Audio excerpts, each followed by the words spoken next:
ദൈവ തിരുനാമത്തിന് മഹത്വം ഉണ്ടാകട്ടെ. വിപരീത ഉപദേഷ്ടാവായ ജോൺ കാൽവിന്റെ ദൈവശാസ്ത്ര വീക്ഷണത്തിലെ ഗുരുതരമായിരിക്കുന്ന ഉപദേശ പിശകുകൾ, total depravity, unconditional election, limited atonement, irresistible grace, ഇങ്ങനെ മുമ്പോട്ട് പോകുന്ന ഈ 5 ലെറ്റേഴ്സ് തിയോളജിയെ സംബന്ധിച്ച് നമ്മൾ ഒരു 20-25 മിനിറ്റിൽ കവിയാതെയുള്ള വിശകലനമാണ് ചെയ്തുകൊണ്ട് ഇരിക്കുന്നത്. അതിൽ സമ്പൂർണമായിരിക്കുന്ന അധപ്പതനം, അതായത് ടോട്ടൽ ഡിപ്രൈവിറ്റി, രണ്ടാമത് നിരുപാധിക തെരഞ്ഞെടുപ്പ്, അൺകണ്ടീഷണൽ എലക്ഷൻ, മൂന്നാമത്തത് ലിമിറ്റഡ് അറ്റോൺമെന്റ്, പരിമിതമായ വീണ്ടെടുപ്പിന്റെ പ്രവൃത്തി. ഈ 3 ഭാഗങ്ങൾ കഴിഞ്ഞ ആഴ്ചകളിലായി വിചിന്തനം ചെയ്യുവാൻ ദൈവാത്മാവ് നമ്മെ സഹായിച്ചു. ദൈവം മനുഷ്യൻ അധപ്പതിച്ചപ്പോൾ സമ്പൂർണമായി അധപ്പതിച്ചു എങ്കിലും ദൈവത്തെ അറിയാൻ, അവർ ദൈവത്തെ കണ്ടെത്തുമോ എന്നറിയേണ്ടതിന് തപ്പി നോക്കി എന്ന് പറയുന്ന പോലെ ദൈവത്തെക്കുറിച്ച് അല്പമെങ്കിലും എന്തെങ്കിലും അറിയാനുള്ള ഒരു വാഞ്ച മനുഷ്യന്റെ ഹൃദയത്തിൽ അവശേഷിച്ചു. എന്നാൽ സ്വയനീതി പ്രവൃത്തിയാലോ സ്വന്തം പ്രവൃത്തിയാലോ അല്ലെങ്കിൽ രക്ഷാമാർഗത്താലോ മനുഷ്യന് ആത്മരക്ഷ പ്രാപിക്കുവാൻ ഒരിക്കലും സാധിക്കത്തില്ല എന്നുള്ളതാ യാഥാർത്ഥ്യം ദൈവം മനുഷ്യന് ബോധ്യമാക്കി കൊടുത്തു എന്നും നമ്മൾ പഠിച്ചു. അത് കഴിഞ്ഞ് നിരുപാധിക തെരഞ്ഞെടുപ്പ്. ദൈവം മനുഷ്യവർഗത്തെ 2ആയി തിരിച്ചിരിക്കുന്നുവെന്നും അതിൽ ഒരു കൂട്ടം ആളുകളെ ദൈവം യാതൊരുവിധമായ ഉപാധികളും കൂടാതെ തന്റെ സർവാധികാരികതയിൽ ദൈവം തെരഞ്ഞെടുത്ത് രക്ഷയ്ക്കായി സൂക്ഷിച്ചിരിക്കുന്നുവെന്നും അല്ലാത്തവരെ ദൈവം അവഗണിച്ചു കളഞ്ഞിരിക്കുന്നു എന്നുമുള്ള ഗുരുതരമായ ഉപദേശം. മൂന്നാമത്തെ ഭാഗമാണ് ലിമിറ്റഡ് അറ്റോൺമെന്റ്. എല്ലാവർക്കും വേണ്ടി ഒരുവൻ മരിച്ചിരിക്കെ എല്ലാവരും മരിച്ചിരിക്കുന്നെന്നും ഏക മനുഷ്യനാൽ പാപം ലോകത്തിലേക്ക് പ്രവേശിച്ചതുപോലെ ഏകന്റെ അനുസരണത്താൽ ദൈവത്തിന്റെ രക്ഷാമാർഗം സകല മനുഷ്യനും ദൈവം നൽകിയിരിക്കുന്നു എന്നുമുള്ള ദൈവ വചനത്തിന്റെ നഗ്നമായ ലംഘനമാണ് ലിമിറ്റഡ് അറ്റോൺമെന്റ്, അതായത് പരിമിതമാകുന്ന വീണ്ടെടുപ്പിന്റെ പ്രവൃത്തി എന്ന് പറയുന്നത്. നമ്മുടെ കർത്താവായ യേശു കാൽവറിലെ ക്രൂശിൽ യാഗമരണം അനുഭവിച്ചത് ലോകത്തിലുള്ള എല്ലാ മനുഷ്യന്റെയും പാപത്തിന്റെ ശാശ്വതമായ പരിഹാരത്തിന് വേണ്ടിയായിരുന്നു. ഈ 3 ലെറ്റേഴ്സ് എന്തിനെ പ്രതിദാനം ചെയ്യുന്നുവോ ആ യാഥാർത്ഥ്യം കഴിഞ്ഞ 3 എപ്പിസോഡുകളായി പഠിക്കുവാൻ കർത്താവ് നമ്മെ സഹായിച്ചു. ഇന്ന് അതിന്റെ 4ാം ഭാഗം, അതായത് ഇറസിസ്റ്റിബിൾ ഗ്രേസ്, തടുക്കാനാവാത്ത, പ്രതിരോധിക്കാനാവാത്ത ദൈവകൃപ. നിങ്ങൾ വളരെ ശ്രദ്ധിച്ച് കേൾക്കണം. കാൽവിന് പഠിപ്പിച്ച മറ്റൊരു ദൈവശാസ്ത്രമാണ് അവിടെ ഈ അപ്രതിരോധിതമായിരിക്കുന്ന ദൈവകൃപ എന്ന് അദ്ദേഹം പറയുന്നത്. ഈ ദൈവം ലോകസ്ഥാപനത്തിന് മുമ്പേ ആരെയൊക്കെ തന്റെ സോവറൈൻ വില്ലിൽ രക്ഷിപ്പാനായി ഇച്ഛിച്ചു, ആ ആളുകളെ രക്ഷയ്ക്ക് വേണ്ടി കർത്താവായ യേശു കാൽവറിലെ ക്രൂശിൽ മരിച്ചു.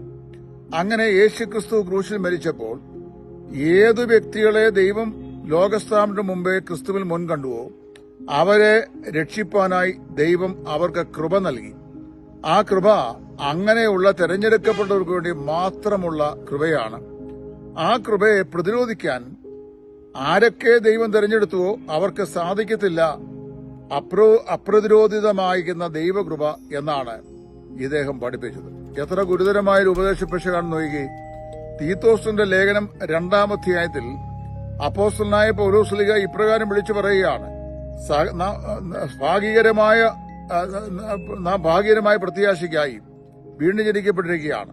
സകല മനുഷ്യർക്കും രക്ഷാകരമായ ദൈവകൃപ ഉദിച്ചുവല്ലോ. സകല മനുഷ്യർക്കും രക്ഷാകരമായ ദൈവകൃപ ഉദിച്ചുവല്ലോ. ദൈവത്തിന്റെ വചനം പറയുന്നത് റോമാലേഖനം 5-ാം അധ്യായം ശ്രദ്ധിച്ച് പഠിക്കണം. അവിടെ പഠിക്കുമ്പോൾ ഇങ്ങനെ പറയുകയാണ്: ഈ പാപം പെരുകിയതുപോലെ കൃപയും അത്യന്തം പെരുകി വർദ്ധിച്ചു വന്നു. ഏക മനുഷ്യന്റെ അനുസരണക്കേടാലാണ് പാപം ഉളവായത്. ആ പാപം മാനവരാശിയിൽ വർദ്ധിച്ച് പെരുകുകയും അത് പ്രചാരത പ്രാപിക്കുകയും എല്ലാ മനുഷ്യരും പാപത്തിന് അധീനരായി തീരുകയും ചെയ്തു. അതിന്റെ ഫലമായി അവർ ശാപത്തിന് കീഴെ അടയ്ക്കപ്പെട്ടു. അതുപോലെ തന്നെ പാപം പെരുകിയെടുത്ത് കൃപയും അത്യന്തം പെരുകി. അവിടെയാണ് സാധു കൊച്ചുദേശിയുടെ പാട്ട് അർത്ഥവത്താകുന്നത്. അതായത് പാപം പെരുകിയ സ്ഥാനത്ത് കൃപയും ഏറ്റവും പെരുകിയത് ആശ്ചര്യമേ. എവിടെ പാപം പെരുകിയോ അവിടെ ദൈവം തന്റെ കൃപയും സമൃദ്ധിയായി കൊഴിച്ചു. എന്താണ് ഈ കൃപ എന്ന് പറയുന്നത്? കൃപ എന്ന വാക്ക് നമുക്ക് സാധാരണയായി പണ്ട് പുരാതന കാലം പോലെ വേദപഠിതാക്കളായ ആളുകൾ സൺഡേ സ്കൂൾ പാഠാവലി പോലെ പഠിപ്പിച്ചു വന്നിട്ടുള്ള ഒരു വിഷയമാണ്. What is grace? എന്താണ് കൃപ? അപ്പോസ്തലനായ പൗലോസ് പറഞ്ഞിരിക്കുന്ന കൃപയുടെ നിർവചനം വേദപുസ്തകം പഠിക്കുന്ന ആളിൽ പറയുന്നത് എങ്ങനെയാണ്? അനർഹമായ സന്ദർഭത്തിലും സാഹചര്യത്തിലും യാതൊരു പ്രതിഫല ഇച്ഛയും കൂടാതെ സ്നേഹവാനായ ദൈവം മനുഷ്യവർഗത്തോട് കാണിക്കുന്ന തന്റെ സൗജന്യമായ ദയയാണ് കൃപ എന്ന് പറയുന്നു. കൃപാകടാക്ഷം. എന്താ കൃപാകടാക്ഷം? എന്നോട് കൃപയുണ്ടാണ്. Lord be merciful to me. ദൈവമേ എന്നോട് കരുണയുള്ളവനാകണമേ, എന്നോട് കൃപയുള്ളവനാകണമേ എന്ന് പാപി പ്രാർത്ഥിക്കുന്നു. എല്ലാ മനുഷ്യർക്കും ദൈവത്തിന്റെ കൃപ ലഭിച്ചു. യോഹന്നാന്റെ സുവിശേഷം 1-ാം അധ്യായം പറയുമ്പോൾ യോഹന്നാൻ അപ്പോസ്തലൻ പറയുകയാണ്, ന്യായപ്രമാണം മോശ മുഖാന്തരം വന്നു, കൃപയും സത്യവും യേശുക്രിസ്തു മുഖാന്തരം വന്നു. ന്യായപ്രമാണം സീനായി മുതൽ മോശ മുതൽ കാൽവറി അതായത് ക്രിസ്തു വരെ വാണു. എന്നാൽ കൃപ എന്ത് ചെയ്യുന്നു? ഇന്ന് അതിന്റെ തേർവാഴ്ച നടത്തിക്കൊണ്ട് ഇരിക്കുന്നു. ദൈവം രക്ഷിപ്പാൻ മുൻകണ്ട ചില ആളുകളെ മാത്രം രക്ഷിപ്പാൻ ദൈവം അവർക്ക് വേണ്ടി ഒരുക്കിയ രക്ഷാമാർഗത്തിൽ ആ രക്ഷയുടെ അംശികളാക്കി അവരെ തീർക്കുവാൻ അവരിലേക്ക് മാത്രം ദൈവം തന്റെ കൃപയെ അയച്ചു കൊടുക്കുകയും അങ്ങനെ ആ കൃപയെ അവരിലേക്ക് ദൈവം അയച്ചു കൊടുത്തിട്ട് അവരുടെ മൃതാവസ്ഥയിൽ നിന്ന് അവരെ ഉണർത്തുകയും അവരിൽ വിശ്വാസം അങ്കുരിപ്പിക്കുകയും അവർക്ക് മാനസാന്തരം ഉളവാക്കുകയും അങ്ങനെ അവരിൽ ദൈവത്തിന്റെ ജീവൻ പകരുകയും അവരെ രക്ഷിക്കുകയും ചെയ്തു എന്നാണ് ഈ കാൽവിൻ പഠിപ്പിക്കുന്നത്. ഈ വാസ്തവത്തില് 54 വയസ്സുവരെ ജീവിച്ചിരുന്ന ഈ ഫ്രഞ്ച് ദൈവശാസ്ത്രജ്ഞൻ അദ്ദേഹം വാസ്തവത്തില് പഠിപ്പിച്ച ഇത്തരം ഈ അൾട്രാ കാൽവിനിസം, കൾട്ടിസം എന്ന് പറയുന്നത് ഗുരുതരമായിരിക്കുന്ന ആശയപെശകൾ ഉണ്ടാക്കുന്നതാണ്. തീത്തോസിന്റെ ലേഖനത്തിൽ അപ്പോസ്തലൻ പറയുന്നത് സകല മനുഷ്യർക്കും രക്ഷാകരമായ ദൈവകൃപ ഉദിച്ചുവല്ലോ എന്നാണ്. എന്താണ് ഈ സകല മനുഷ്യർക്കും രക്ഷാകരമായ ദൈവകൃപ? അതാണ് യഹൂദിയയിലെ ബേത്ലഹേമിൽ നാം കാണുന്നത്. പത്രോസ് തന്റെ ലേഖനത്തിൽ പറയുമ്പോൾ ഉദയനക്ഷത്രം ഹൃദയത്തിൽ ഉദിക്കുവോളം എന്നൊരു വാക്ക് വളരെ വ്യക്തമായി പറഞ്ഞിട്ടുണ്ട്. ആ ഉദയനക്ഷത്രത്തെക്കുറിച്ച് യാക്കോബ് പറയുമ്പോൾ ഈ ഉൽപ്പത്തി പുസ്തകം പറയുമ്പോൾ യാക്കോബിൽ നിന്ന് ഒരു ഉദയനക്ഷത്രം ഉദിക്കും എന്നാണ് വായിക്കുന്നത്. യാക്കോബിൽ നിന്ന് ഒരു ഉദയനക്ഷത്രം ഉദിക്കും, അവന്റെ മേൽ യഹോവയുടെ ആത്മാവ് വസിക്കും. അപ്പൊ യാക്കോബിൽ നിന്ന് ഉത്ഭവിക്കുന്ന ഈ ഉദയനക്ഷത്രം എന്ന് പറയുന്നത് യഹൂദ ഗോത്രത്തിൽ ഇസ്രായേൽ വംശാവലിയിൽ അബ്രഹാമെ സന്തതി പരമ്പരയിൽ ലോകത്തിന്റെ പാപം ചുമന്നൊഴിപ്പാൻ ദൈവത്തിന്റെ കുഞ്ഞാടായി ലോകത്തിൽ രംഗപ്രവേശം ചെയ്യുവാനിരുന്ന കർത്താവായ യേശുക്രിസ്തുവിനെ കുറിച്ചാണ്. ആ യേശുക്രിസ്തുവിനെ ലോകത്തിന് സംഭാവന ദൈവം ചെയ്തപ്പോൾ സകല മാനവജാതിയോടും ദൈവം കൃപ കാണിക്കുകയാണ് ചെയ്തത്. ഇവിടുത്തെ ചുരുക്കം ചില ക്രിസ്ത്യാനികളോടോ അല്ലെങ്കിൽ വേറെ ചുരുക്കം ചില യഹൂദന്മാരോടോ മറ്റു ചില ഒരു ചെറിയ വിഭാഗം ആളുകളോടോ എന്നല്ല, സകല മനുഷ്യരോടും വലിയവനായ ദൈവം തന്റെ കൃപയെ കാണിച്ചു. കൃപയുടെ ഉദയമാണ് ബേത്ലഹേം പുരയിൽ നമുക്ക് കാണുവാൻ കഴിയുന്നത്. ഈ യോസേഫ് എന്ന് പറയുന്ന യഹൂദ ഗോത്രത്തിലെ ഒരു പുരുഷന് വേണ്ടി വിവാഹ നിശ്ചയം ചെയ്യപ്പെട്ട കന്യകയായിരുന്ന മറിയ, കർത്താവിന്റെ കൃപ അവൾക്ക് ലഭിച്ചു. കൃപ ലഭിച്ചവളെ നിനക്ക് വന്ദനം എന്നാണ് കർത്താവായ യേശുവിന്റെ അവതാരം അല്ലെങ്കിൽ അവന്റെ ജനനത്തെക്കുറിച്ച് പ്രസ്താവിക്കുവാൻ മറിയെ സമീപിച്ചപ്പോൾ ഗബ്രിയേൽ ദൂതൻ വിളിച്ചു പറഞ്ഞത്. അപ്പോൾ ഇതെന്തൊരു വന്ദനമെന്ന് അവളും ആശ്ചര്യപ്പെട്ടു. അവളോട് ദൂതൻ പറയുകയാണ്, കന്യക ഗർഭിണിയായി ഒരു മകനെ പ്രസവിക്കുന്നിടയിലുണ്ടല്ലോ, ആകിയാൽ എന്ത് ചെയ്യും? ദൈവത്തിന്റെ പരിശുദ്ധാത്മാവ് നിന്റെ മേൽ വരികയും നിന്നിലൊരു സന്തതി ഉദ്ഭൂതമാകുകയും അവനെ ലോകത്തെ പാപത്തിൽ നിന്ന് രക്ഷിപ്പാൻ യേശു എന്ന് പേർ വിളിക്കപ്പെടുകയും ചെയ്യും എന്ന് പറഞ്ഞു. നമ്മൾ മനസ്സിലാക്കണം, മറിയ പുരുഷബന്ധം കൂടാതെ ദൈവത്തിന്റെ പരിശുദ്ധാത്മാവിനാൽ ഗർഭിണിയായി ഒരു മകനെ പ്രസവിച്ചു. അവൻ യേശു എന്ന് പേർ വിളിച്ചു. ഈ യേശുവാണ് നസറേയനായ യേശു. യേശു യഹൂദിയയിലെ ബേത്ലഹേമിൽ ജനിച്ചപ്പോൾ ആകാശത്തിൽ മാലാകമാർ ഇങ്ങനെ പാടി, അത്യുന്നതങ്ങളിൽ ദൈവത്തിന്റെ മഹത്വം, ഭൂമിയിൽ മനുഷ്യർക്ക് സമാധാനം. അത്യുന്നതങ്ങളിൽ ദൈവത്തിന്റെ മഹത്വം, ഭൂമിയിൽ മനുഷ്യർക്ക് സമാധാനം. അപ്പൊ മനുഷ്യവർഗത്തിന് സമാധാനം നൽകുവാൻ മാനവജാതിയുടെ മേൽ ദൈവം ചൊരിഞ്ഞ ദൈവകൃപയുടെ ഉദയമാണ് മറിയയുടെ ഉദരം മുതൽ ഈ യഹൂദയിലെ ബേത്ലഹേമിൽ യേശുവിന്റെ ജന്മം വരെയുള്ള ആ സംഭവ ചരിത്രത്തിൽ നമുക്ക് കാണുവാൻ സാധിക്കുന്നു. അപ്പൊ കർത്താവായ യേശു ജനിച്ചത്, അല്ലെങ്കിൽ കർത്താവായ യേശു ക്രിസ്തുവിൽ ദൈവം ലോകത്തോട് കാണിച്ചത് സകല മാനവജാതിയോടുമുള്ള ദൈവത്തിന്റെ കൃപയാണ്. ഞാൻ ആദ്യം തന്നെ ഓർപ്പിച്ചു, അനർഹമായ സന്ദർഭങ്ങളിലും സാഹചര്യങ്ങളിലും ഇപ്പൊ യാതൊരു പ്രതിഫലേച്ഛയും കൂടാതെ ദൈവം മനുഷ്യവർഗത്തിന് നൽകുന്ന ദാനമാണ് ദൈവത്തിന്റെ കൃപ എന്ന് പറയുന്നത്. It's an unmerited favour of God. ദൈവത്തിന്റെ പ്രതിഫലേച്ഛയില്ലാത്ത ദാനമാണ് കൃപ എന്ന് പറയുന്നത്. അത് സകല മനുഷ്യവർഗത്തിന് വേണ്ടി നൽകിയിരിക്കുകയാണ്.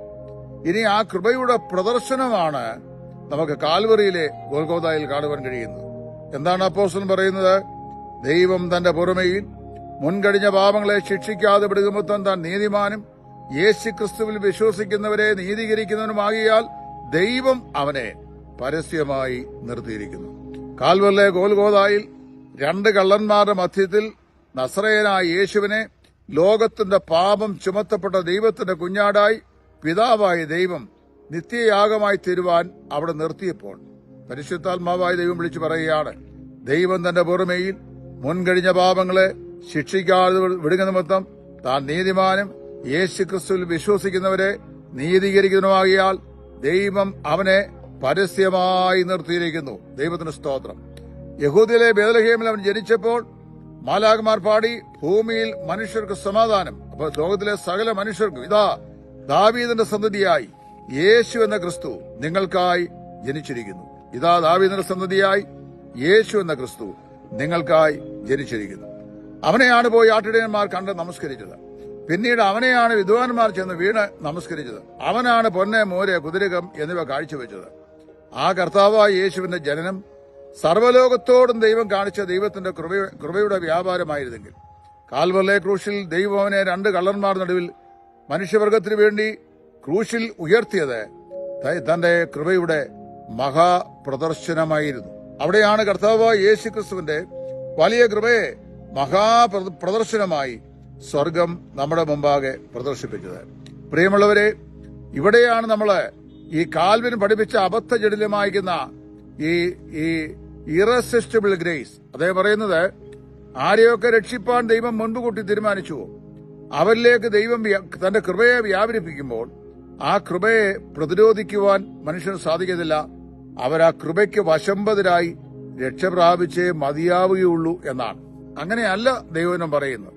ഉൽപ്പത്തി പുസ്തകം 6-ാം അധ്യായത്തിന്റെ 3-ാം വാക്യം വായിക്കണം.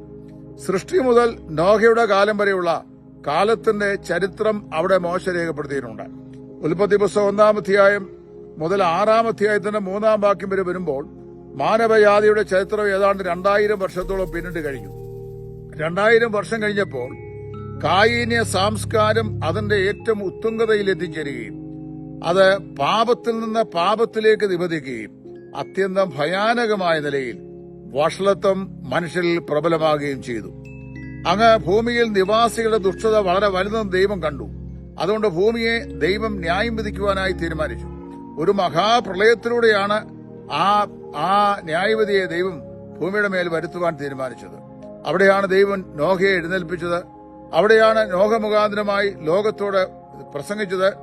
ആ നോഹയുടെ പ്രസംഗത്തെക്കുറിച്ച് നീതിപ്രസംഗിയായ നോഹ എന്നാണ് തിരുവെഴുത്തിൽ നമ്മൾ വായിക്കുന്നത്. അപ്പോൾ പ്രിയമുള്ളവരെ മനസ്സിലാക്കണം, ദൈവം അങ്ങനെ ചെയ്തു. തന്റെ ജീവിതകാലത്തുണ്ടായിരുന്ന ആളുകളോടെല്ലാം നോഹ പ്രസംഗിക്കുകയാണ്. എന്താ പ്രസംഗിക്കുന്നത്? അതിഭയാനകമായ ഒരു ന്യായവിധി, ഒരു പ്രളയ ന്യായവിധി വരാൻ പോകുന്നു. അന്ന് വരെ ഭൂമിയിൽ നിന്ന് മഞ്ഞ് ഉയർന്നും പൊങ്ങിയും ഭൂമിയിൽ വീണ് സസ്യാദികളെ നനച്ചു പോകുന്നു വായിക്കുന്നു. മഴ പെയ്തിരുന്നില്ല. മഴ കണ്ടില്ലാത്ത ജലത്തോടെ വലിയൊരു പ്രളയമുണ്ടാകും. ആ പ്രളയത്തിന്റെ കെടുതിയിൽ ഭൂമി മുഴുവൻ അത് മുഴുകിപ്പോകും എന്ന് പറയുമ്പോൾ അത് അംഗീകരിക്കാൻ അവർക്കൊരിക്കലും സാധിക്കുമായിരുന്നില്ല. എന്നാൽ പ്രിയമുള്ളവരെ, ഞാൻ പറയട്ടെ, ആ നോഹ ഏതാണ്ട് 120 വർഷക്കാലം പ്രസംഗിച്ചു എന്ന് ആ വേദപഠിതാക്കളൊക്കെ ആ തലമുറയെ എണ്ണി നോക്കിയിട്ട് പറഞ്ഞിട്ടുള്ളത്. ഒരു കാര്യമാണ്, വേദപുസ്തകം അങ്ങനെ എഴുതില്ല 120 വർഷക്കാലം നോഹ പ്രസംഗിച്ചു. എന്നാൽ നാം വായിക്കുന്നു, ദൈവകൃപയ്ക്ക് പാത്രീഭവിച്ച നോഹ ആ കൃപയുടെ വേലിയേറ്റത്തിലേക്ക് തന്നെ താൻ കണ്ട സകല ആളുകളെയും മാടി വിളിച്ചു. പക്ഷേ ആരും ആ കൃപയിലേക്ക് വരുവാൻ അവിശ്വാസം കൊണ്ട് തയ്യാറായില്ല. നോഹയും തന്റെ 3 ആൺമക്കളും അവരുടെ ഭാര്യമാരും നോഹയുടെ ഭാര്യയും അല്പജനം എന്ന് വെച്ചാൽ 8 പേർ ദൈവം നിയോഗിച്ച പട്ടണത്തിൽ കൂടെ കടന്ന് രക്ഷ പ്രാപിച്ചു എന്നാണ് തിരുവെടുത്തം വായിക്കുന്നത്. നോഹ പ്രസംഗിച്ചത് നോഹയുടെ ലോകത്തോടാണ്, ആ കാലത്തെ പാപികളോടാണ്.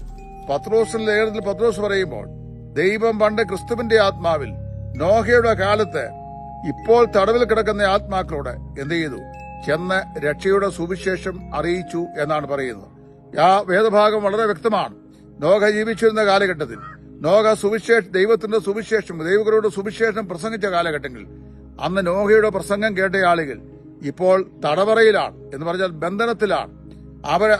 നോഹയുടെ കാലത്ത് അവരോട് ദൈവം സംസാരിച്ചു. എന്ത് സംസാരിച്ചു? ഭയാനകമായൊരു ന്യായവിധി വരാൻ പോകുന്നു. അതൊരു പ്രളയ ന്യായവിധിയാണ്. ഈ പ്രളയ ന്യായവിധിയിൽ നിന്ന് നിങ്ങൾ രക്ഷപ്പെടുവാൻ തയ്യാറായിക്കൊള്ളുവിൻ എന്നാണ് പ്രസംഗിച്ചത്. പക്ഷേ അവരതിന് തയ്യാറായില്ല. അവർ വിശ്വസിച്ചില്ല. നോഹയുടെ പട്ടണത്തിലേക്ക് പ്രവേശിച്ചില്ല. വിശ്വാസത്താൽ നോഹ പ്രസംഗിച്ച പ്രസംഗത്തെ കൈക്കൊണ്ടില്ല. മാനസാന്തരപ്പെടുവാൻ ആവശ്യമില്ലായിരുന്നു. അവർ മരിച്ചു. ആ ജനതതി മാറ്റപ്പെട്ടു. ഇന്നവർ ന്യായവിധിയുടെ ബന്ധനത്തിലകപ്പെട്ടിരിക്കുകയാണ്. അവരെ ബന്ധിച്ചിരിക്കുകയാണ്. അവരെ ക്രിസ്തുവിന്റെ ആത്മാവാണ് അന്ന് നോഹയോടുകൂടെ ആ ജനത്തോട് സംസാരിച്ചത്. അതിലെ ചില ആളുകളെ മാത്രം നോഹയുടെ പ്രസംഗം മുഖാന്തരമായി ചില ആളുകളെ മാത്രം ആ പ്രദേശങ്ങളിൽ നിന്ന് രക്ഷിക്കാൻ അവരിലേക്ക് ദൈവം അപ്രതിരോധിതമാക്കുന്ന കൃപയെ വ്യാപരിപ്പിക്കുകയല്ല ചെയ്തത്. ആ കാലഘട്ടങ്ങളിലെ മനുഷ്യർക്ക് എല്ലാവർക്കും വിശ്വസിക്കുവാനും വിശ്വാസത്താൽ നോഹയുടെ പട്ടണത്തിലേക്ക് കടന്നു വരുവാനും കഴിയുന്ന കൃപയുടെ സുവിശേഷമാണ് നോഹ പ്രസംഗിച്ചത്. ഇന്നും ലോകത്തോട് നാം അറിയിച്ചുകൊണ്ടിരിക്കുന്നത് ദൈവത്തിന്റെ പരിമിതിയില്ലാത്ത കൃപയുടെ സുവിശേഷമാണ്.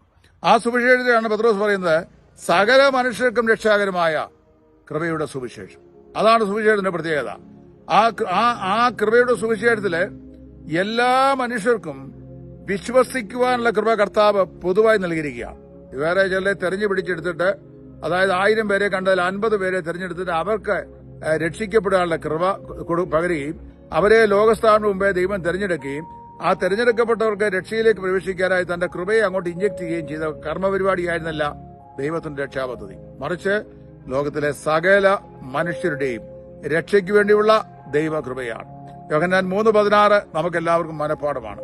തന്റെ ഏകജാതനായ പുത്രനിൽ വിശ്വസിക്കുന്ന ഏവനും, അല്ലാതെ തെരഞ്ഞെടുക്കപ്പെട്ട 4, 3, 7 പേരെന്നല്ല പറഞ്ഞിരിക്കുന്നത്. തന്റെ ഏകജാതനായ പുത്രനിൽ വിശ്വസിക്കുന്ന ഏവനും നശിച്ചു പോകാതെ നിത്യജീവൻ പ്രാപിക്കേണ്ടത് ദൈവം അവനെ നൽകുവാൻ തക്കോണം ലോകത്തെ സ്നേഹിച്ചു. ദൈവം ക്രിസ്തുവിൽ ലോകത്തിന് പാപത്തിന്റെ ലംഘനങ്ങളെ കണക്കിടാതിരുന്നു എന്ന് പറഞ്ഞു കഴിഞ്ഞാൽ പാപം ചെയ്ത മനുഷ്യവർഗത്തിന്റെ പാപത്തെ മുഴുവൻ എന്ത് ചെയ്തു? ക്രിസ്തുവിന്റെ ക്രൂശമരണത്തിൽ ദൈവം കണക്കാക്കി. അങ്ങനെ കണക്കാക്കിയപ്പോൾ ലോകത്തിലെ എല്ലാ മനുഷ്യന്റെയും പാപത്തിന്റെ പരിഹാരം കർത്താവായ യേശു ക്രിസ്തുവിന്റെ ക്രൂശിലെ യാഗമരണത്തിൽ സാധ്യതമായി എന്നാണ് അപ്പോസ്തലനായ പൗലോസ് പറയുന്നത്. അപ്പൊ ദൈവത്തിന്റെ കൃപയെ കുറിച്ച് ഈ ഉൽപ്പത്തി 6:3 പറയുമ്പോൾ അവിടെ 6:3 നോഹ പ്രസംഗിച്ചിട്ടും മാനസാന്തരത്തിന് വഴിപ്പെടാതെ, അനുദപിക്കുവാൻ തയ്യാറാവാതെ, പാപബോധമുണ്ടാകാതെ, നോഹയിലൂടെ സംസാരിച്ച ക്രിസ്തുവിന്റെ ആത്മാവിനെ അംഗീകരിക്കാൻ മനസ്സില്ലാതെ, അഡമന്റായി, റിബലിയസായി, ഞങ്ങൾക്ക് ഈ പ്രളയ ന്യായവിധിയെക്കുറിച്ച് വിഷയമല്ല, ഞങ്ങൾക്ക് ഈ പട്ടണത്തിൽ പ്രവേശിക്കേണ്ട എന്ന് തീരുമാനിച്ച ആളുകളോട് ഉൽപ്പത്തി 6:3 കർത്താവ് വിളിച്ചു പറയുകയാണ്, my spirit shall not strive with man for ever. മനുഷ്യനിൽ എന്റെ ആത്മാവ് സദാകാലവും വാദിച്ചുകൊണ്ട് ഇരിക്കുകയില്ല. മനസ്സിലാകുമോ? മനുഷ്യനിലേക്ക് ദൈവം കടത്തിവിട്ട കൃപയെ മനുഷ്യന് പ്രതിരോധിക്കാൻ കഴിയുകയില്ലെന്നാണ് ഈ കാൽവിൻ എന്ന് പറയുന്ന ദുരൂപദേഷ്ടാവ് പ്രസംഗിച്ചത്. അദ്ദേഹം പഠിപ്പിച്ച അങ്ങനെയാണ്. എന്നാൽ ഉൽപ്പത്തി 6:3 പറയുന്നത് ദൈവകൃപയെ തടയാനും ദൈവത്തിന്റെ കൃപയെ പ്രതിരോധിക്കാനും മനുഷ്യന് തന്റെ ഇച്ഛാശക്തിയോട് സാധിക്കുമെന്നാണ്. അതുകൊണ്ട് പറയുന്നത് my spirit shall not strive with man for ever. മനുഷ്യനിൽ എന്റെ ആത്മാവ് സദാകാലവും വാദിച്ചുകൊണ്ടിരിക്കുകയില്ല. ദൈവം ആ വാദം നിർത്തി പ്രളയത്തെ അയച്ചു. ജനം പ്രളയക്കെടുതിയിലകപ്പെട്ടു. അവർ ന്യായം വിധിക്കപ്പെട്ടു. മരിച്ചവരുടെ ആത്മാക്കൾ ഇന്ന് നിത്യദണ്ഡനത്തിനായി ബന്ധനത്തിൽ ആയിരിക്കുന്നു. അതാണ് പത്രോസ് പറയുന്നത്. ദൈവം പണ്ട് നോഹയുടെ കാലത്ത് ക്രിസ്തുവിന്റെ ആത്മാവിൽ ഇപ്പോൾ തടവിൽ കിടക്കുന്ന ആത്മാക്കളോട് എന്ത് ചെയ്തു? സുവിശേഷം അറിയിച്ചു. പക്ഷെ ഇനി എന്താ പ്രയോജനം? മരിച്ചു കഴിഞ്ഞിട്ട് ഒരു പ്രയോജനവും ഇല്ല. അപ്പൊ ഞാനെന്റെ വാക്കുകൾ ദീർഘിപ്പിക്കുവാൻ ആഗ്രഹിക്കുന്നില്ല. കർത്താവായ യേശു ക്രിസ്തുവിൽ ദൈവം ലോകത്തിന് സംഭാവന ചെയ്ത രക്ഷയുടെ കൃപ സകല മനുഷ്യർക്കും വേണ്ടിയുള്ളതാണ്. എല്ലാ മാനവജാതിക്കും വേണ്ടിയുള്ളതാണ്. എല്ലാ വിഭാഗങ്ങൾക്കും വേണ്ടിയുള്ളതാണ്. അതിൽ നിന്ന് ദൈവം ആരെയും ഒഴിവാക്കിയിട്ടില്ല. 2, കൃപയാൽ ഏത് വ്യക്തിക്കും എന്ത് ചെയ്യാം? കർത്താവായ യേശു ക്രിസ്തുവിൽ വിശ്വസിച്ച് രക്ഷിക്കപ്പെടാം. അല്ലെങ്കിൽ എന്ത് ചെയ്യാം?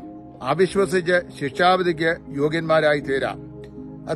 ദൈവത്തിന്റെ കൃപ നിരന്തരമായി മനുഷ്യനെ ദണ്ഡിപ്പിച്ചിട്ടും അവൻ അത് അംഗീകരിക്കാൻ തയ്യാറാകുന്നില്ലെങ്കിൽ എന്താണ് എബ്രായലേഖനം 10:26 വാക്യങ്ങൾ വായിക്കുന്നത്? ദൈവപുത്രനെ ചവിട്ടിക്കളയുകയും തന്നെ വിശുദ്ധീകരിച്ച നിയമരക്തത്തെ മലിനമെന്ന് നിരൂപിക്കുകയും കൃപയുടെ ആത്മാവിനെ നിന്ദിക്കുകയും ചെയ്തവൻ എത്ര കഠിനമേറിയ ശിക്ഷയ്ക്ക് പാത്രമായി തീരും എന്നറിഞ്ഞുകൊള്ളുക. അവിടെ വായിക്കുന്നു, നമ്മുടെ കർത്താവിന്റെ ദൈവത്തിന്റെ ജീവനുള്ള ദൈവത്തിന്റെ കയ്യിൽ വീഴുന്നത് ഭയങ്കരം, നമ്മുടെ ദൈവം ദഹിപ്പിക്കുന്ന അഗ്നിയല്ലോ. പ്രിയമുള്ളവരെ, കൃപയുടെ ആത്മാവിനെ നിരാകരിക്കുക എന്ന് പറഞ്ഞാൽ ക്രിസ്തുവിനെ നിരാകരിക്കുക എന്നാണ്. അപ്പൊ കർത്താവായ യേശു ക്രിസ്തുവിൽ മനുഷ്യന്റെ രക്ഷയ്ക്ക് വേണ്ടി ദൈവം ഒരുക്കിയ രക്ഷാമാർഗത്തെ എന്ത് ചെയ്യുക? മനഃപൂർവ്വമായി വേണ്ട എന്ന് വെക്കുക.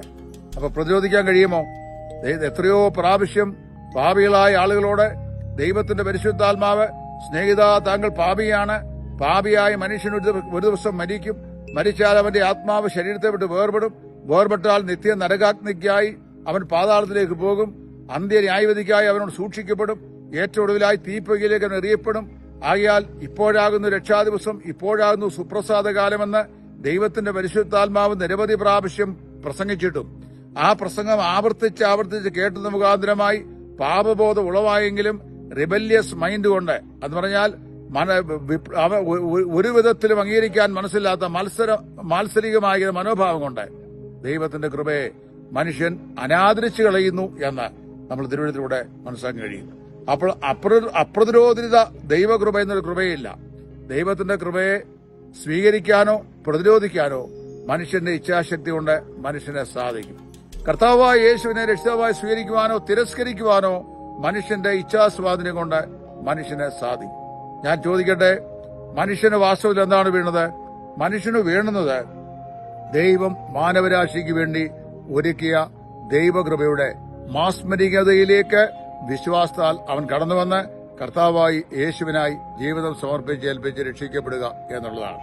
അപ്പൊ സകല മനുഷ്യർക്കും വേണ്ടി ദൈവം ഒരുക്കിയ ഈ കൃപ സകല മനുഷ്യരെയും രക്ഷിപ്പാൻ മതിയായ കൃപയാണ്. എന്നാൽ ആ കൃപയിലേക്ക് വരുവാൻ മനസ്സില്ലാത്തവർക്ക്, മനഃപൂർവ്വമായി ആ കൃപയെ നിരാകരിക്കുന്നവർക്ക് എതിരികളെ ദഹിപ്പിക്കുന്ന ഒരു ക്രോധാഗ്നി മാത്രമേ അവശേഷിക്കുന്നുള്ളൂ എന്ന് ദൈവവചനം വ്യക്തമായി പഠിപ്പിക്കുന്നു. ഞാൻ എന്റെ വാക്കുകളിലൂടെ നിർത്തട്ടെ. പ്രിയമുള്ളവരെ, ഇറസിസ്റ്റബിൾ ഗ്രേസ്, അതായത് അപ്രതിരോധിത ദൈവകൃപ എന്നൊരു കൃപ വിശുദ്ധ വേദപുസ്തകത്തിലില്ല.